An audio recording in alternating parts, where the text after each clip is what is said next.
Boa noite, meus irmãos, minhas irmãs. Mais um primeiro sábado, em que nos reunimos em torno da palavra de Jesus, para que possamos fixar a cada dia, a cada semana, a cada mês, os ensinamentos dele, que são, na verdade, a orientação necessária, perfeita, completa, que ele nos deixou e que espera que para o nosso próprio bem nós o sigamos.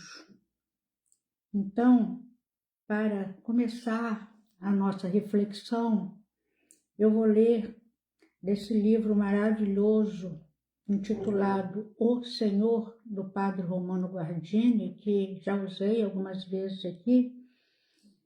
Ele faz uma análise de toda a vida de Jesus aqui na Terra. E hoje nós vamos meditar um pouco sobre a fé.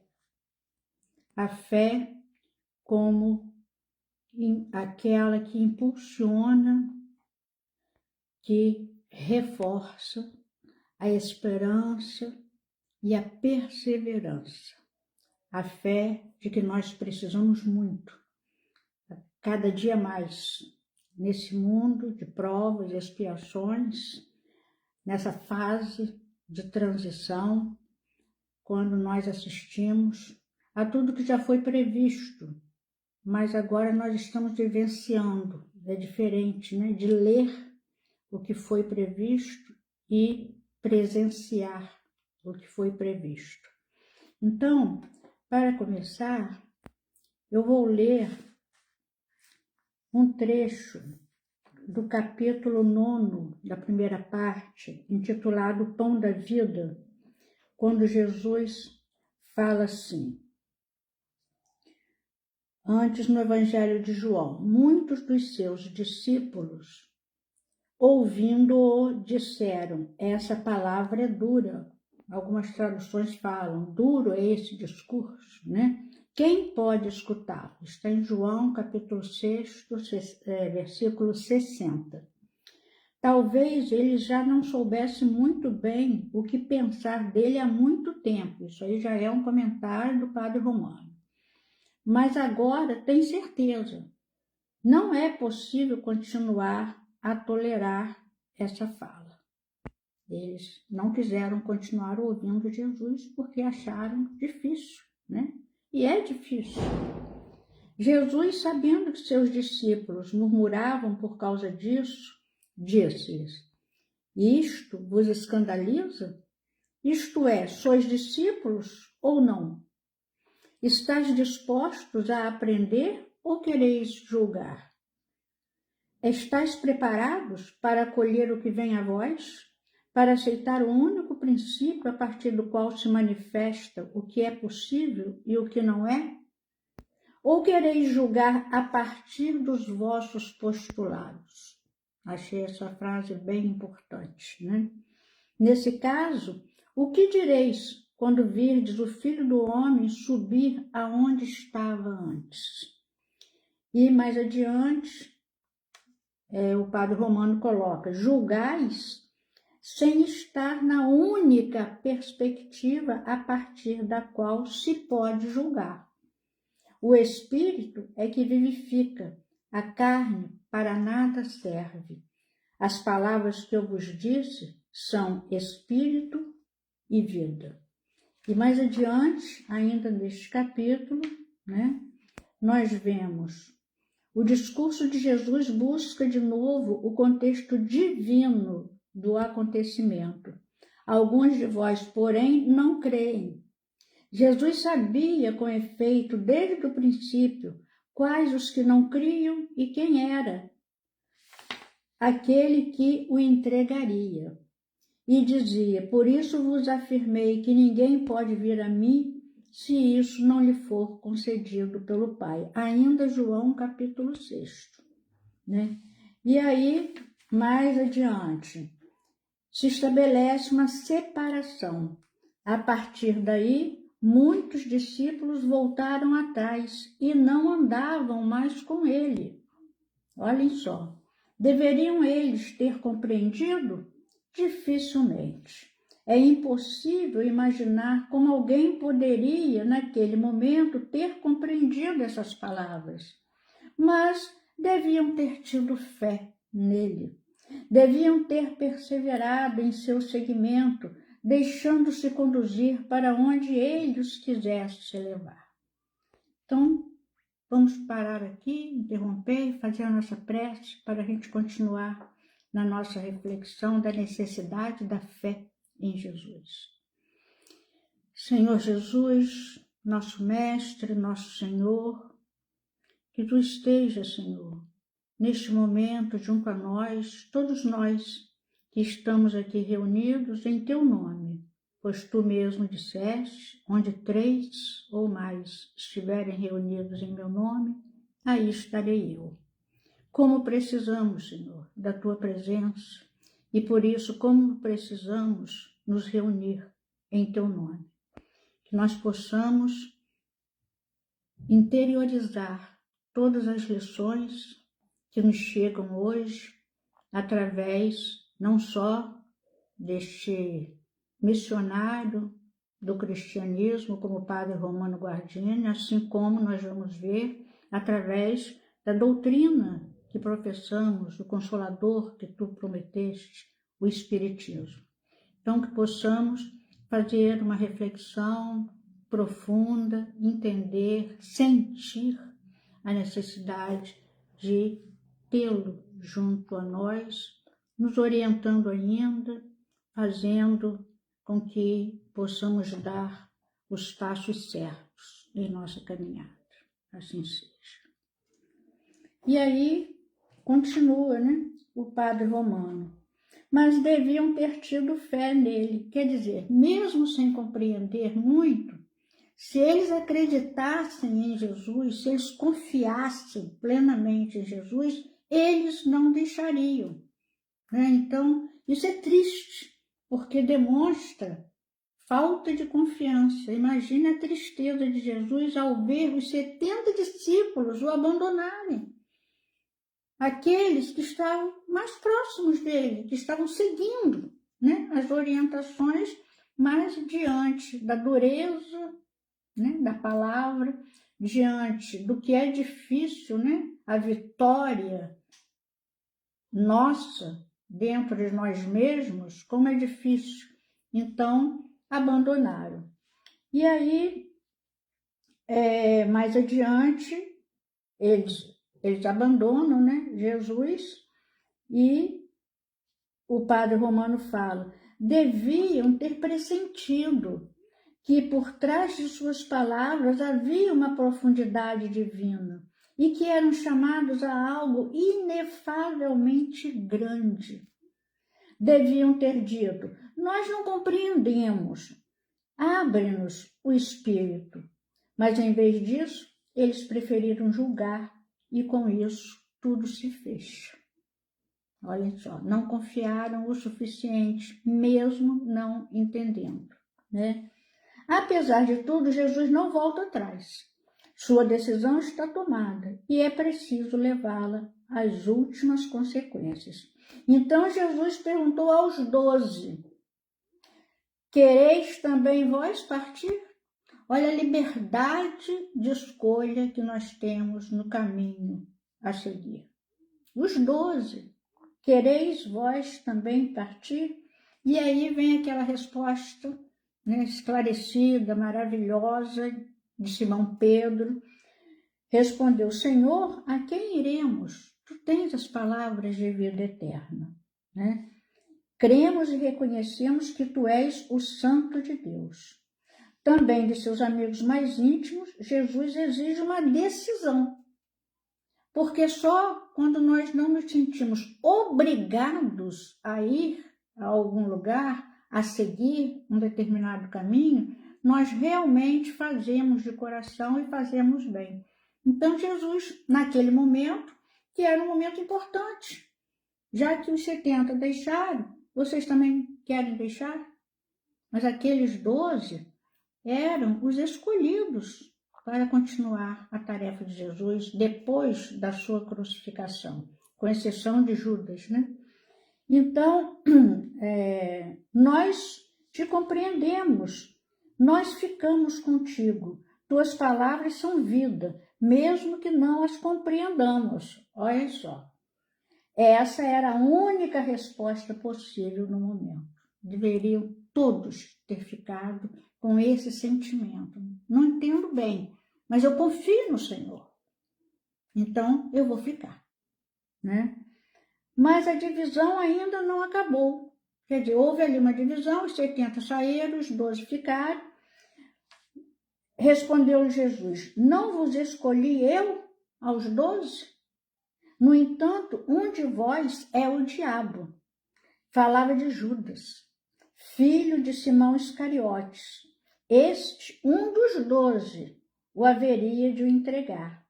Isso nos mostra que Judas já se separou interiormente de Jesus, pois Jesus já sabia o que estava no coração de Judas, assim como ele sabe o que está nos nossos corações. Então, Judas, apesar de ter ficado, ele já estava com um sentimento diferente dos outros 11, um sentimento até de traição.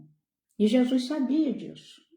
O fato de continuar com Jesus a essa altura já é uma traição. E o fato de Jesus o tolerar ainda perto de si é um sinal de aceitação do destino que o espera. Então, é assim que o Padre Romano escreve, de forma muito bonita, né? E nós vamos continuar analisando o capítulo 11, um pedaço, um trecho, né, do capítulo 11, a respeito das bênçãos de Jesus e como as pessoas recebem aquele ato de abençoar. Porque Jesus era vigiado constantemente. Os fariseus, principalmente, né, o pessoal do templo todo, né, todo mundo já percebendo, na verdade, quem era Jesus, mas não querendo que Jesus realmente executasse, né, a sua tarefa. Acreditamos que eles não tivessem a percepção profunda, plena, do que Jesus veio fazer na Terra, mas eles percebiam que era algo completamente diferente do que eles estavam fazendo. E que eles poderiam perder, né, o seu poder, porque a multidão se aproximava de Jesus, né? A fala de Jesus, as verdades, porque Jesus não escondia o que tinha para falar. Ele falava o bonito e falava a verdade. Então, nem sempre a verdade, né, realmente agrada as pessoas, né? Porque ele conhecia o íntimo de cada um, como nos conhece. Então, nesse capítulo 11, intitulado A Bênção, há um detalhe aqui importante que eu quis trazer para todos nós refletirmos, que é a respeito dos 3 momentos que Jesus abençoa. Olha só, 3 momentos que Jesus abençoa. E o primeiro está no Evangelho de Marcos, quando algumas mães se aproximam de Jesus, trazendo as crianças, os filhos, para que Jesus abençoasse. Ora, por que elas percebiam essa necessidade? Mãe é mãe, né? Então, elas sabiam por que elas estavam, mesmo que elas não soubessem inteiramente, espiritualmente, mas elas sabiam o bem que os seus filhos iriam receber daquele mestre nazareno. Então, elas traziam as crianças para Jesus abençoar. E Jesus as recebia com carinho, com amor. Só que nesse dia, segundo aqui o Padre Romano, porque eu não fui ao Novo Testamento, ele fala, o Senhor está muito cansado, e os apóstolos querem impedir. Quer dizer, por que os apóstolos querem impedir? Porque Jesus estava cansado de tanto curar, de tanto fazer o bem, de tanto caminhar, né? E os apóstolos querem impedir que seja incomodado, mas ele protesta, dizendo: deixai as crianças virem a mim, não as impeçais, pois delas é o reino de Deus. É uma cena encantadora que nos alegra sem nos dar muito o que pensar. É simples, né? Jesus estava sempre disponível a qualquer momento do dia ou da noite. Ele estava pronto a ajudar, a receber, a abençoar. Então, esse foi um momento terno, foi um momento bonito, né? Quando as mães levam, quer dizer, não é Jesus que chega a essas mães, é interessante a gente ver isso, né? E aí hoje em dia, a gente ainda vê isso, né?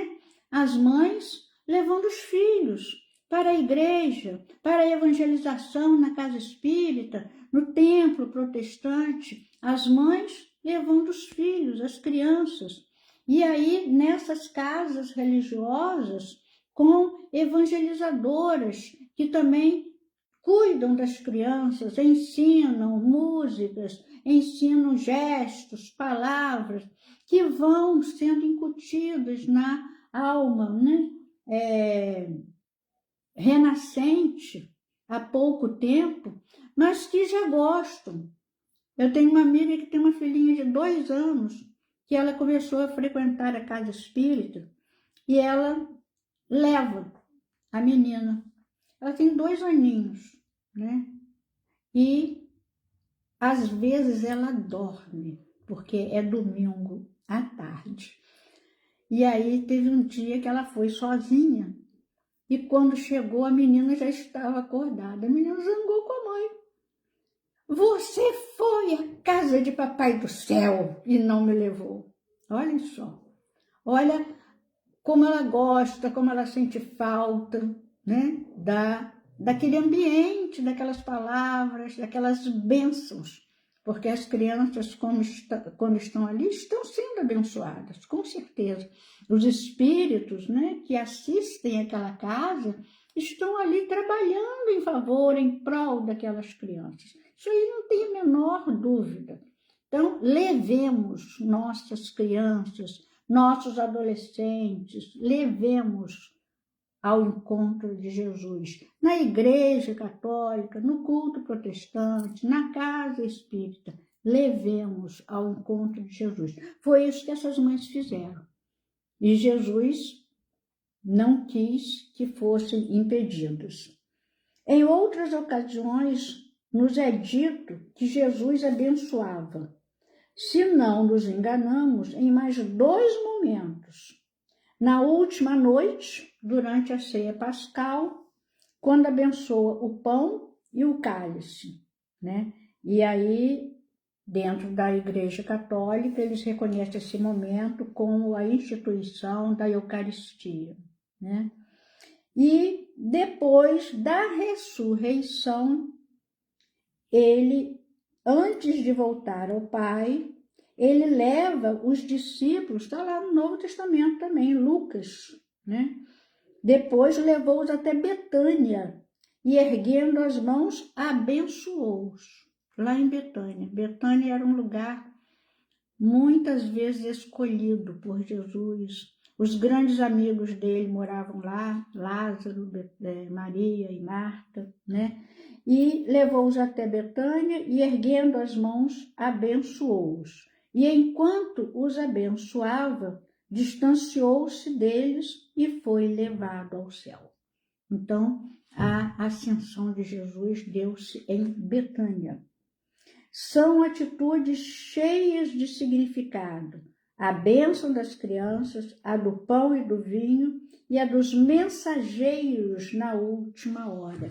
Porque aqueles que ficaram com uma tarefa importantíssima, difícil e importante, porque eram eles que iriam continuar o trabalho de Jesus. É lógico que Jesus estaria junto a eles, mas não estaria mais visível.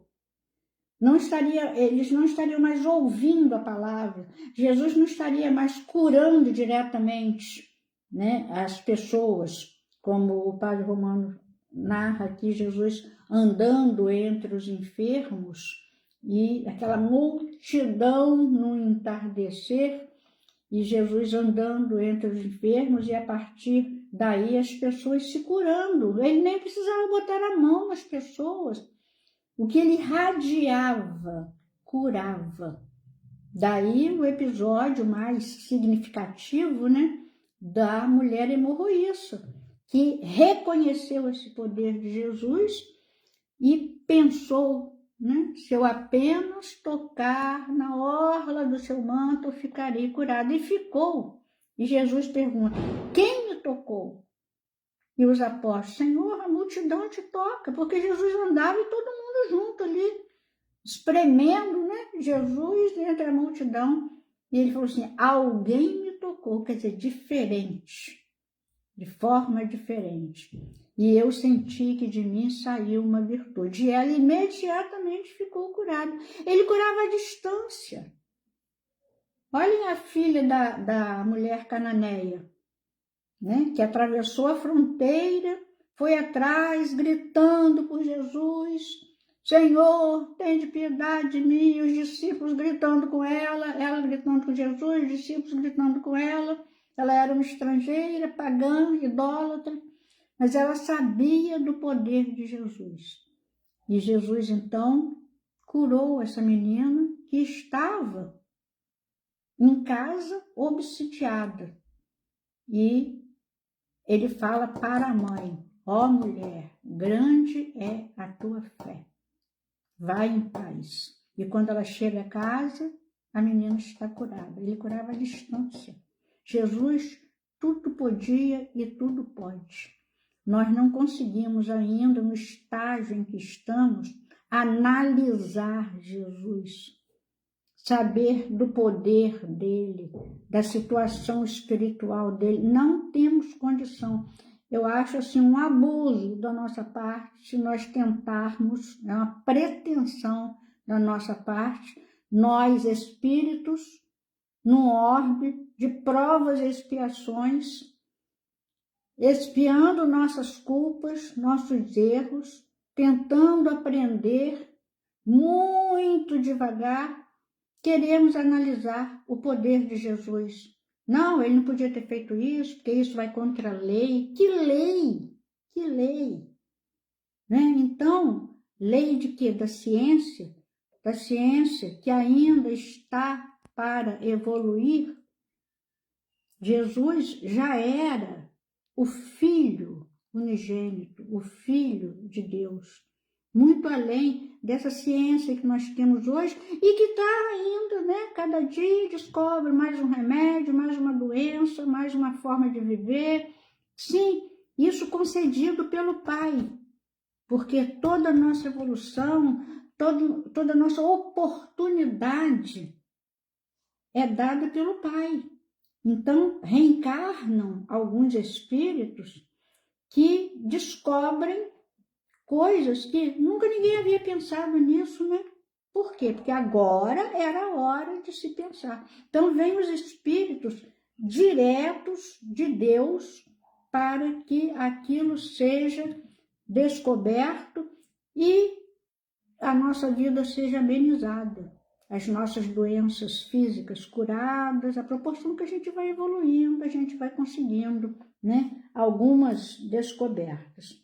Então, ele faz aqui também uma análise dessa bênção para as crianças, porque ele comenta assim, certamente abençoa o seu desenvolvimento corporal, falando da bênção das crianças, né?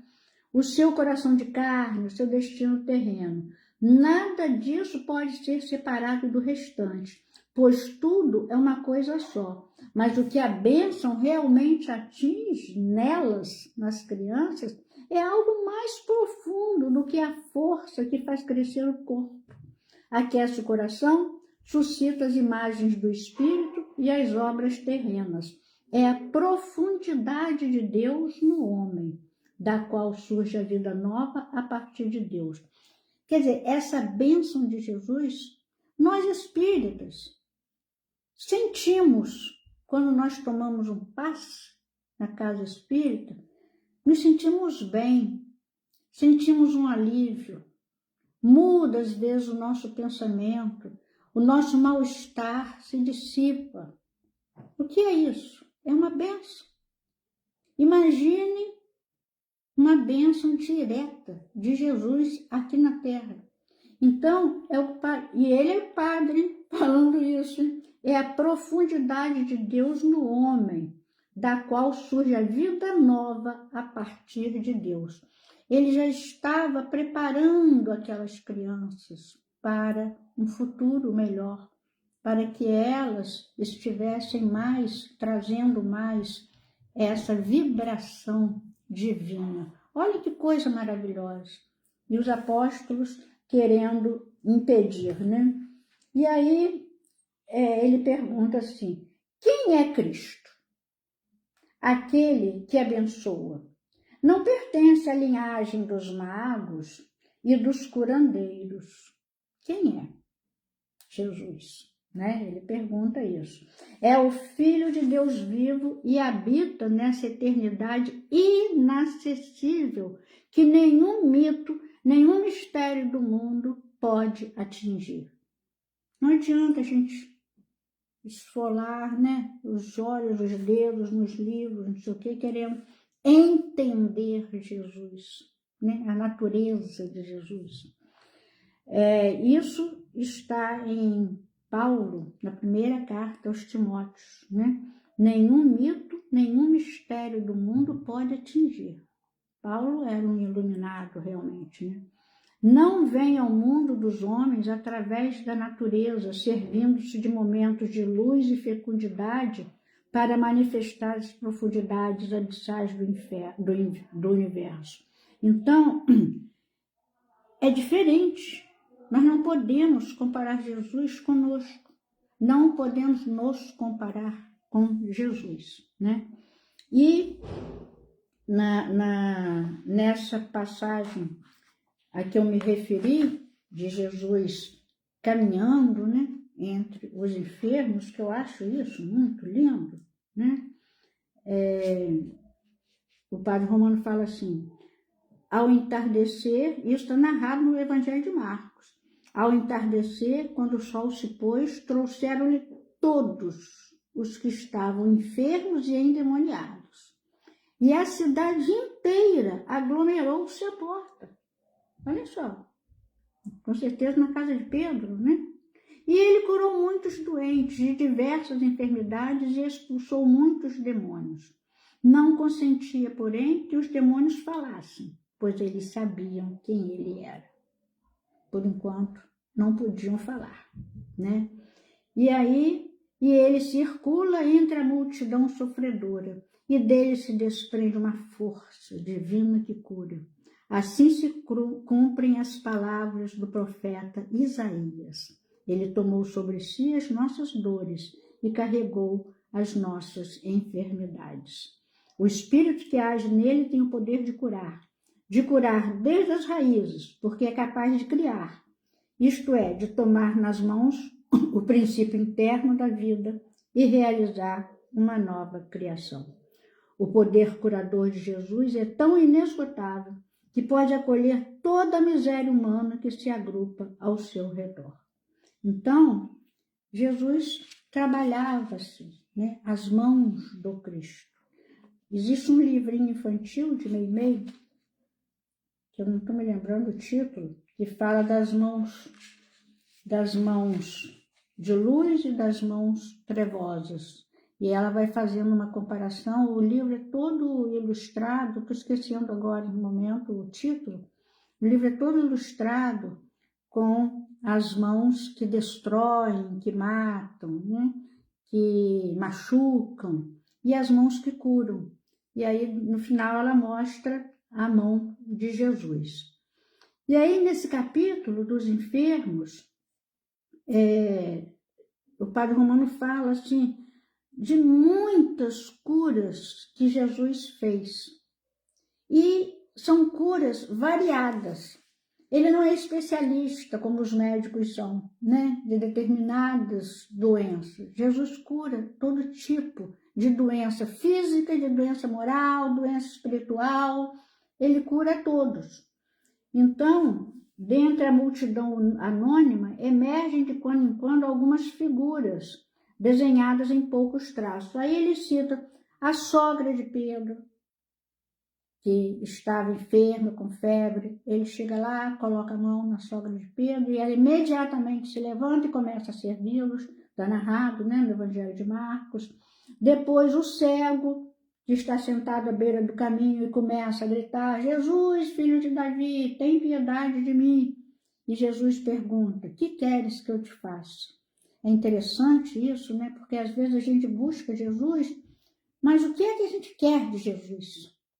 Né? E o cego responde: que eu veja, Senhor. E Emmanuel comenta essa resposta do cego de Jericó, falando: o cego de Jericó soube pedir que eu veja, Senhor.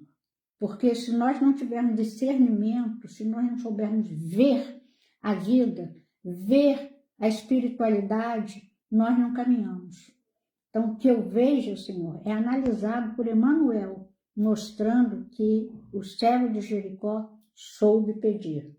E outro dia, ele cura um paralítico, e aí ele fica observando, né, e até assim, em silêncio, elogiando a fé dos 4 amigos desse paralítico, que, não encontrando meios de penetrar na casa, que talvez fosse a de Pedro, que era muito pequena, né, de tanta gente obstaculando a entrada dos outros, inclusive desse paralítico, carregado por 4 amigos, né?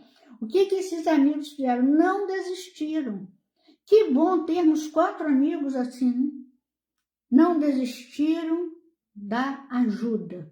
Destelharam a casa e derrubaram o paralítico na sua cama improvisada aos pés de Jesus. Olha que coisa linda. E Jesus, vendo a fé deles, olha só, a fé como necessidade. E outros mais, o homem com uma das mãos atrofiadas, outra, a mulher hemorroíça, né, como eu já citei. Então, o que a gente vai percebendo? Que a fé é necessária, que a fé nos une a Jesus. Se não tivermos fé, e basta ser uma fé do tamanho de um grão de mostarda, nós não caminharemos, não seguiremos o caminho correto, porque se nós não temos fé no nosso Mestre, no nosso Senhor, em quem vamos acreditar? Então, que possamos ter fé, né? E Jesus observava isso, vendo a fé deles. A mulher cananeia, que Jesus, vendo a fé dessa mulher, porque Jesus nos olha e nos conhece por dentro, ele não vê o nosso corpo, ele vê a nossa alma. E essa mulher, como ele viu que era possuidora de uma fé enorme, ele lança, né, nessa oportunidade que ele veio para todos, porque ela estava sendo discriminada. O preconceito, às vezes, brotava muito nos apóstolos e nos seguidores de Jesus. E ela, por ser pagã, idólatra, estrangeira, né, vinha gritando, e os apóstolos querendo que ela parasse. O que Jesus faz? Olhem só. Usa um termo que era usado pelos judeus em relação aos estrangeiros, porque os estrangeiros eram chamados de cachorros, cachorrinhos de estrada. E Jesus fala para ela: não é justo que eu tire o pão dos filhos, quer dizer, reservado aos judeus, né, e dê aos cachorrinhos. Parece duro isso? Mas ele aproveitou a fé dessa mulher para mostrar que ele veio para todos. E aí ela fala assim: sim, Senhor, Ela concorda. Sim, Senhor. Mas também os cachorrinhos comem das migalhas que caem da mesa do seu Senhor. E ele fala, ó mulher, grande é a tua fé. Vai em paz, que tua filha está curada. Então ali ele estabelece assim, eu vim para todos. Eu não vim para judeus, né, israelitas, ou para os apóstolos, ou para os homens, ou para as mulheres, ou para as crianças. Não existe separação de almas para Jesus. Não existe isso. Ele veio para salvar a todos nós. Hoje em dia, há pessoas que ainda trazem esse preconceito, né? Só os espíritas, só os católicos, só os protestantes. Não é assim. Jesus veio para todos no mundo inteiro. Também não é só no Brasil, que é a pátria do mundo, coração do mundo, pátria do evangelho. Não é só no Brasil, é para todos os países do mundo, da Terra, que é o planeta criado por ele, criado por Jesus. Então ele veio para todos nós, ele criou esse planeta para nós. Quando nós vemos uma coisa linda, né, na internet, a natureza, os pássaros, as montanhas, a harmonia entre tudo. Quem fez tudo isso, gente? Sob a presença e a permissão do Pai. Está lá em A Caminho da Luz. Né? Jesus recebeu um bloco do sol das mãos do Pai e estabeleceu tudo isso aqui, que nós usufruímos sem gratidão nenhuma. Né? Então, o que o Padre Romano ainda fala? Que as curas, essas todas e mais muitas, que Jesus realizava, que são chamados de milagres, né, estão sempre em conexão com a fé. Ele elogiava a fé daqueles que eram curados, ele observava, ele via a fé. E aí a gente vê vários, aquele centurião romano que falou que Jesus nem precisava ir à casa dele para curar o seu servo, que era um servo querido como um filho para ele, né? E Jesus, ainda não vi tamanha fé em Israel, quer dizer, no povo escolhido. Ele veio ali e ainda não tinha visto uma fé como num romano, um centurião romano. Então ele cura à distância. Então tudo isso está envolvido numa palavrinha pequenininha que se chama fé. Tudo tem a ver com a fé. As pessoas doentes, endemoniadas, por que procuravam Jesus? Porque tinham fé nele, sabiam que iam ser curadas.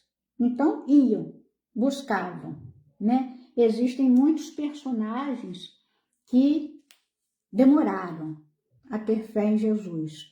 Um deles, né, está narrado pelo próprio que é Emmanuel, né, quando ele era o senador Publius Lentulus. A sua filha, Rafael falou isso semana passada, se não me engano, né? A filhinha leprosa, quase morrendo, ele um senador orgulhoso, né? Está lá no 2011, narrado por ele, através de Chico Xavier, né?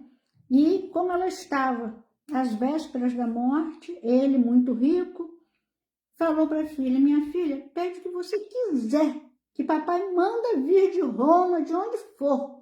Pede o brinquedo que você quiser, o que você quiser. O que ela falou? Papai, eu quero Jesus. Que baque no coração dele deve ter havido, né?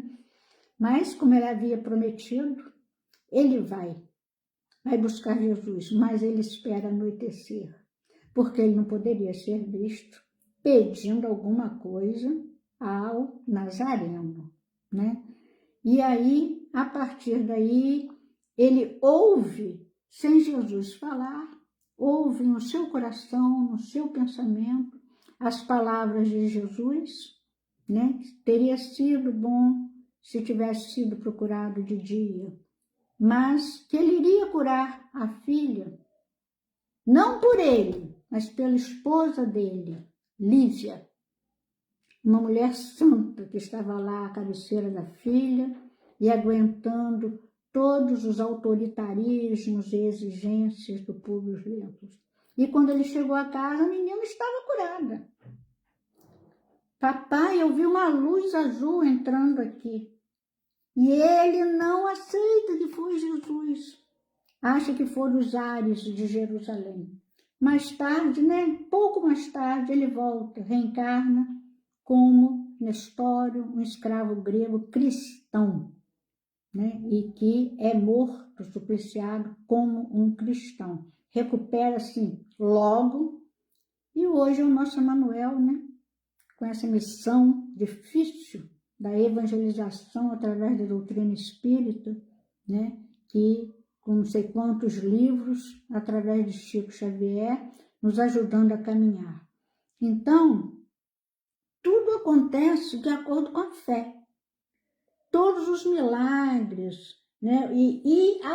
Quando não acontece é pela falta de fé. Porque quando os apóstolos não conseguiram curar o menino epilético, eles perguntam, né? Por que nós não podemos curar? Por que não podemos curar, né? Porque faltou fé. Olha só. Jesus responde isso, né? Porque faltou fé. E também ao pai do menino, do outro, né? Tu podes, tudo é possível. Aí Jesus responde, tudo é possível aquele que crê. Né? E também na travessia lá do mar, do lago, que Jesus multiplicou os pães e peixes e subiu para o monte. E os discípulos pegaram um barco e foram embora. De repente, quando eles estão no barco, no meio do lago lá, Jesus aparece. E eles ficam espantados. Senhor, como chegaste aqui? Né? E Jesus começa a andar em cima das águas para ir ao encontro deles. Né? E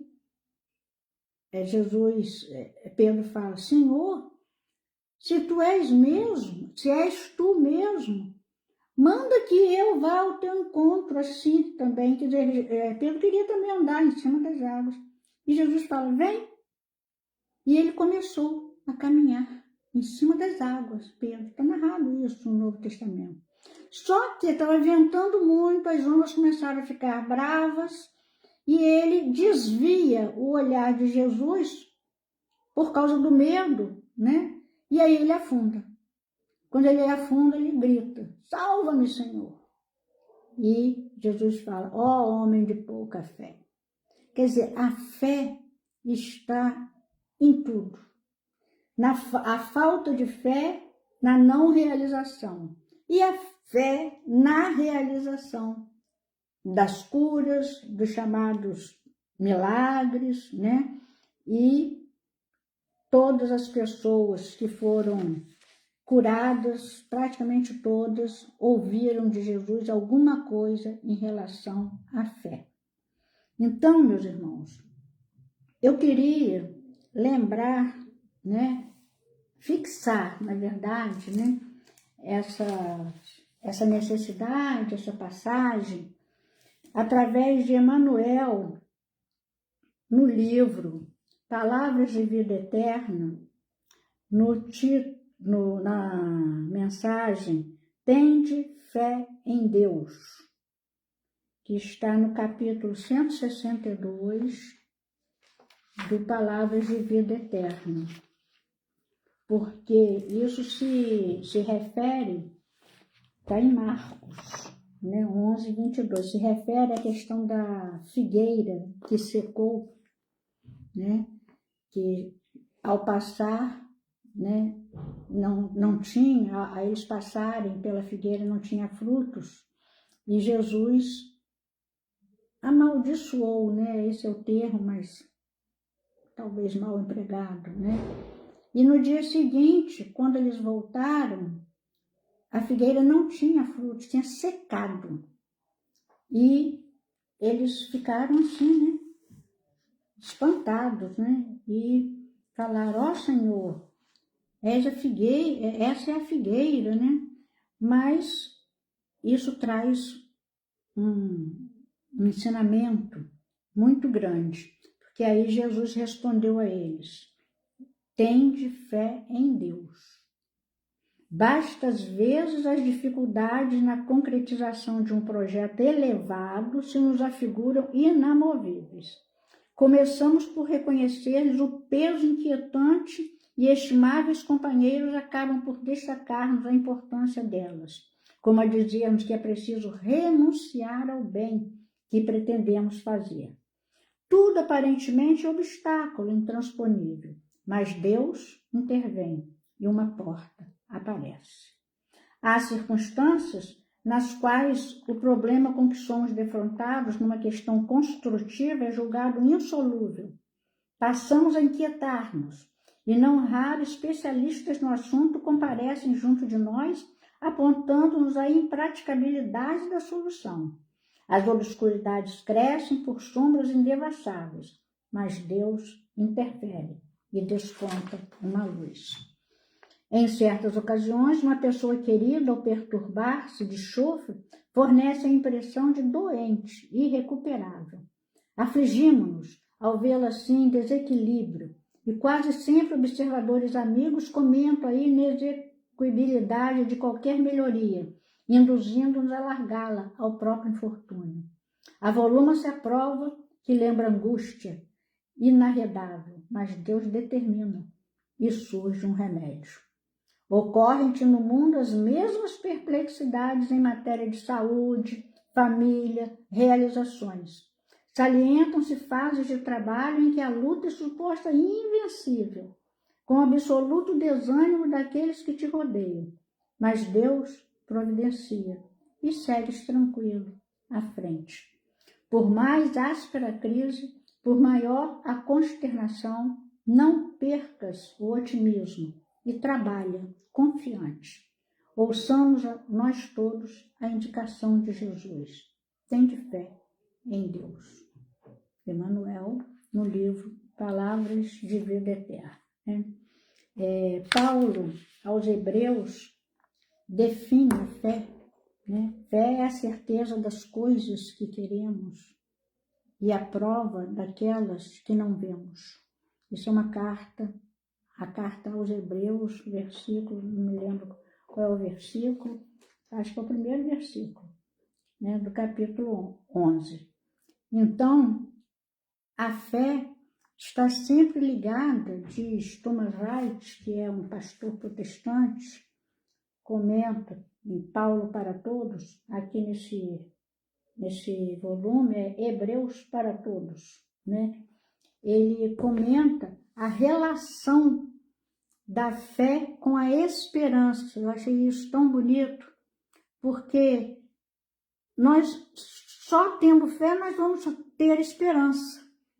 Então ele fala assim, a fé está sempre muito ligada à esperança. Fé, olha só que definição bonita. Fé é olhar para Deus e confiar nele para tudo.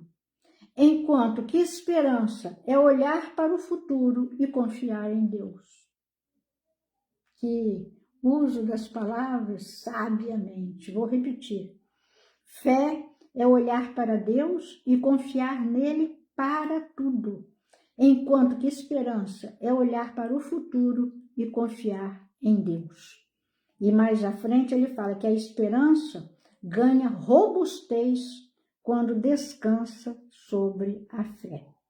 Então, é tudo ligado, E a gente ainda pode ligar não só a esperança, mas a perseverança.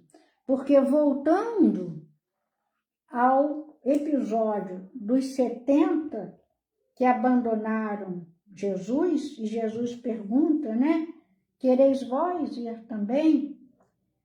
Se eles confiassem mesmo em Jesus, eles teriam perseverado, mesmo não entendendo perfeitamente a tarefa de Jesus, a missão de Jesus e a missão que a eles cabia. Então, faltou fé naqueles que abandonaram Jesus.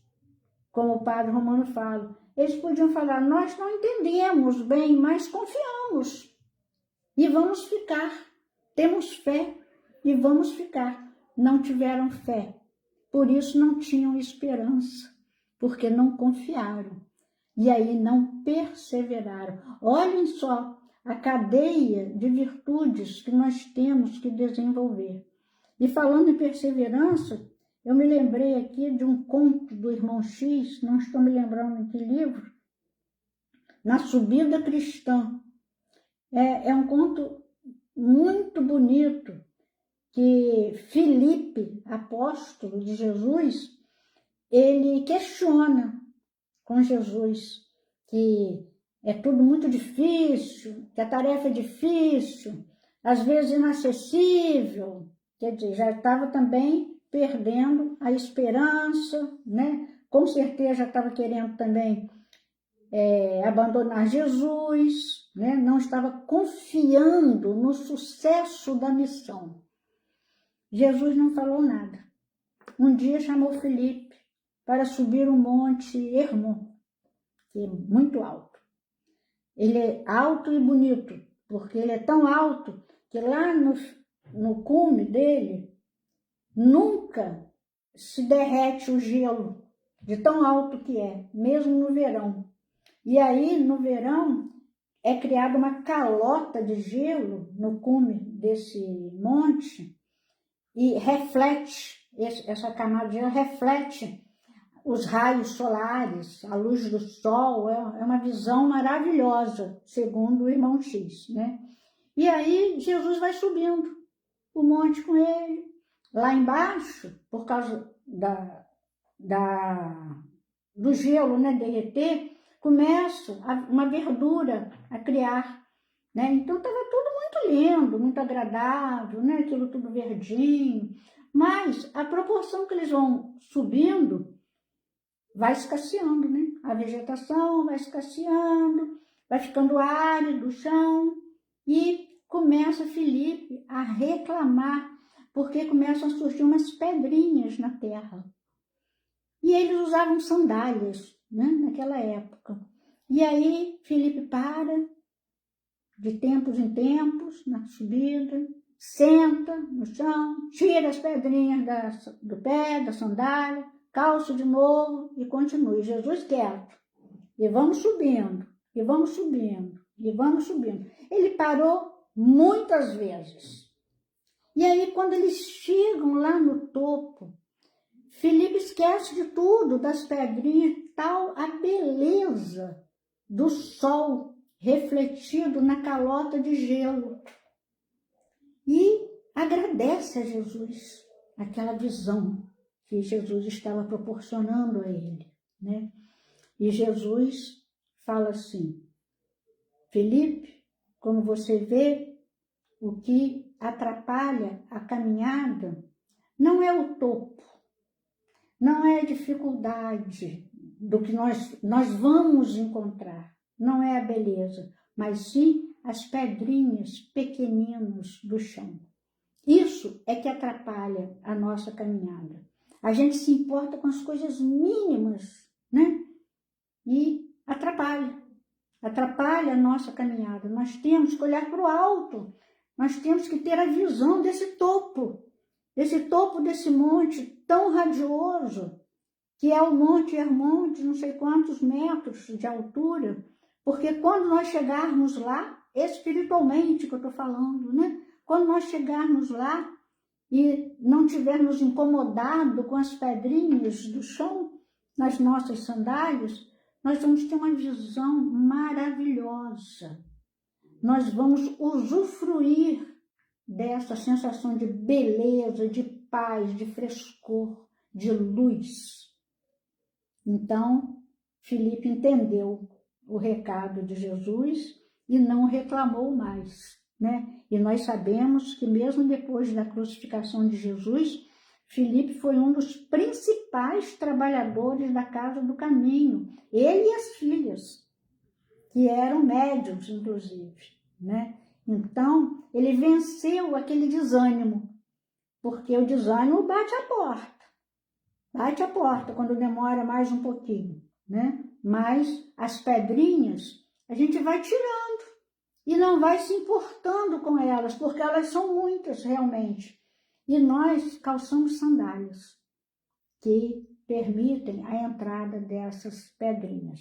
Mas vamos tirando essas pedrinhas, porque a luz do sol nos espera, né? Jesus é o sol das nossas almas, como diz Alta de Souza, né? Então, para terminar, meus irmãos, Emmanuel, mais uma vez, no livro da Esperança, numa mensagem de que eu gosto muito, inclusive está toda grifada, que é a última mensagem do livro da Esperança. Ora e segue. Com confiança, com fé, com perseverança, né? Ora e segue. Se não orarmos, nós vamos demonstrar falta de confiança em Jesus, falta de fé. Então, ora, quer dizer, tenha fé e segue. Nas lides do cotidiano, é imperioso recorde-se que a existência terrestre é a grande escola, em que a dor comparece por essência do aprendizado e o obstáculo por lição. Nós espíritas sabemos disso, né? E portas adentro do educandário, a prece, por flama viva, será sempre fio luminoso, possibilitando-te assimilar a inspiração do Mestre, a fim de que não te faltem discernimento e fortaleza, paz e luz. Discernimento, fortaleza, vamos resistir às pedrinhas, né? Paz e luz. Não transformes, porém, a tua rogativa em constrangimento para os outros. Ao invés disso, faze dela o meio da tua própria renovação. Em muitas circunstâncias, solicitas a cooperação daqueles que mais amas, mas na solução dos problemas que te apoquentam a vida, e recebes indiferença ou perturbação por resposta. Não desfaleças, nem te magoes. Ora e segue adiante, rogando ao Senhor te auxilie a compreender sem desesperar.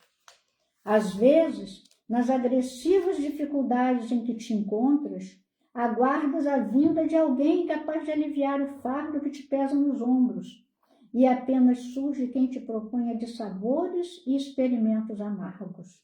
Não te aflijas, nem te perturbes. Ora e segue adiante, rogando ao Senhor te auxilie a sofrer sem ferir. Deste longo tempo de abnegação aos familiares queridos, na convicção de recolher carinho e repouso na época do cansaço, e ouves a cada hora novas intimações à luta e ao sacrifício. Não te revoltes, nem desanimes. Ora e segue adiante, rogando ao Senhor te auxilie a servir sem reclamar. Assumiste atitudes para fixar a verdade no respeito ao bem de todos, contando por isso com o entendimento daqueles que te rodeiam, e viste a desconfiança sombreando a face de muitos dos melhores companheiros que te conhecem à marcha. Não chores, nem esmoreças. Ora e segue adiante, rogando ao Senhor te auxilie a esperar sem exigir. Em todas as provações, ora e segue adiante, rogando ao Senhor te auxilie a sustentar a consciência tranquila no desempenho dos deveres que te competem. E se pedradas e humilhações te constituem o prato descabido no momento que passa, ora e segue adiante, lembrando que a criança pode revolver hoje o pó da terra em formas de fantasia e agitações de brinquedo. No entanto, de futuro, nos dias da madureza, há de tratá-lo com responsabilidade e suor, se quiser obter agasalho e pão que lhe garantam a vida. Isso porque Deus é a força do tempo, tanto quanto o tempo é a força de Deus. Que texto, meus irmãos. Emmanuel, última mensagem do Livro da Esperança, que comenta, né, o Evangelho, itens do Evangelho segundo o Espiritismo. Então, que Jesus nos abençoe, que possamos, com essas lições todas que chegaram a nós, né? Não sabemos bem porquê, mas deduzimos que é mais um ato de misericórdia do Senhor, né? Nesses tempos difíceis que estamos vivenciando, né? Então, que Deus nos abençoe. Vamos orar. Jesus, por tudo, Senhor, te agradecemos. Sempre e sempre. Por tudo que nos chega, por todos os testes, todas as provas, mas junto com a compreensão trazida pela fé e pela confiança que depositamos no teu coração, Senhor. Que possamos manter essa fé, essa esperança e essa perseverança na nossa caminhada. Despede-nos na tua santa paz. Assim seja.